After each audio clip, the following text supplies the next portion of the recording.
Manau, kovingos labai lygiosios, sunkios lygiosios, taip 11 metrų baudinį gavome, tai jo, bet, kaip sakyti, džiaugiuosi vaikinų charakteriu, pralaušinėjant, kad sugrįžo į varžybas ir rungtynės, atsiprašau,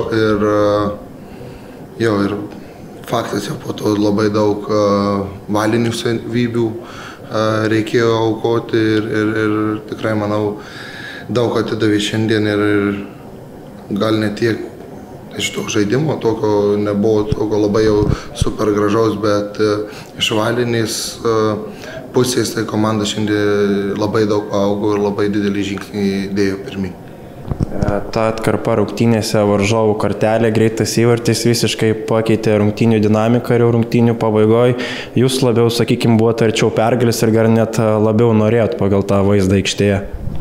Tai norėjomės 11 rungtynių nelaimėm, tai čia norimės be galo ir dar daugiau, tai faktas ir ypač kai varžovai liko mažumoje, tai visas pajėgas metėm į priekį, daugiau mažiau stiprinom puolimą ir gaila, kad nepavyko dar to antrojo įkrapšyti, nors tikrai vėlgi gal tų smūgių dar tokių labai jau superinių šansų, bet tų tokių mažų detalių buvo, kur nedaug vėl trūko, bet ką.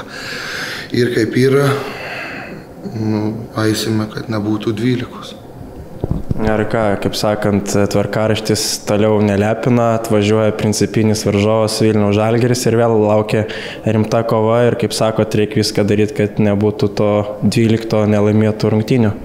Tai visiškai vėl eisime laimėti, ypač prie savo žiūrovų, kurie šiandien noriu asmeniškai padėkoti visiems žiūrovom, kurie buvo stadione, nes super, kaip jūs stūmėt, ypač gale mūsų komandą, nes pusė komandos jau negalėjo, bet per jūs jie galėjo iki galo sužaisti, o jo, sakot, nelengvas tvarkaraštis, 27 turai nelengvi.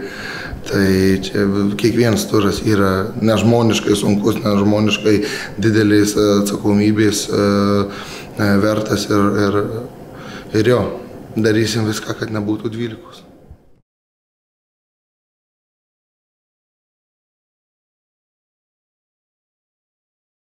Manau, kad šitos lygiosios turbūt ne vienos komandos netenkino, nei varžovų, nei mūsų varžovom reikalingi taškai, mums reikalingi taškai dėl tokių, sakysim, visai priešingų situacijų turnyrinėje lentelėje, bet rungtynės klostėsi taip, kad jau pabaiga buvo gana nervinga po raudonos kortelės ir gal jau daugiau reikėjo galvoti apie gynybą, ne kaip įmuštą įvartį ir aišku labai greitai įvartis įkrito išlyginamasis po tos raudonos kortelės, tai taip, kad čia nėra ko džiaugtis, nėra labai ko pergyvent, žiūrėti priekį ir tiek.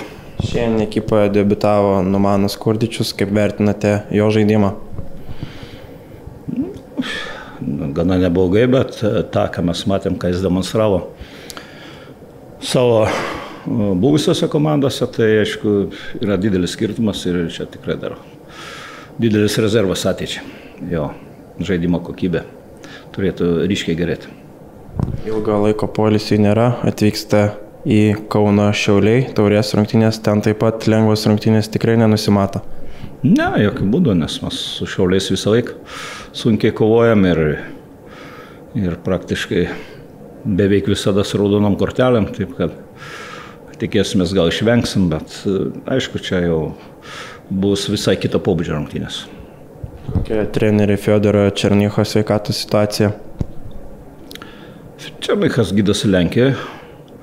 Situacija, kiek man teko su juo kalbėti, ryškiai gerėja. Bet aišku, kad iki rinktinės tos pauzės, iki rinktinio lango mes tikrai jo nematysim. Po to jau, aš manau, jis bus pasiruošę žaisti. Trauma nėra labai sunki.